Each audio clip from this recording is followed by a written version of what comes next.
paano pa pinahalagahan ng ating Panginoong Hesukristo ang tunay na iglesia? Pakinggan po natin sa Efeso, ang binasa natin kanina ay 23 at 32, dito naman sa talatang 25. Mga lalaki, ibigin ninyo ang inyong asawa, gaya ng pag-ibig ni Kristo sa iglesia.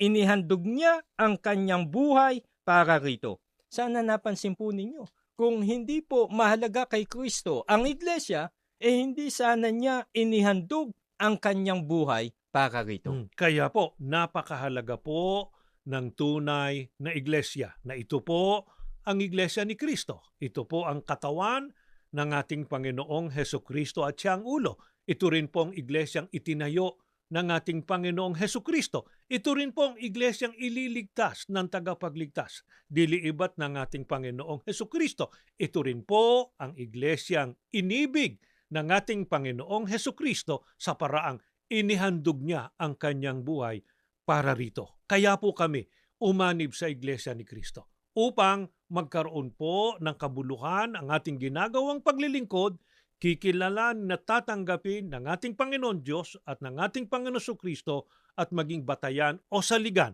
sa pagtatamo natin ng pangakong kaligtasan.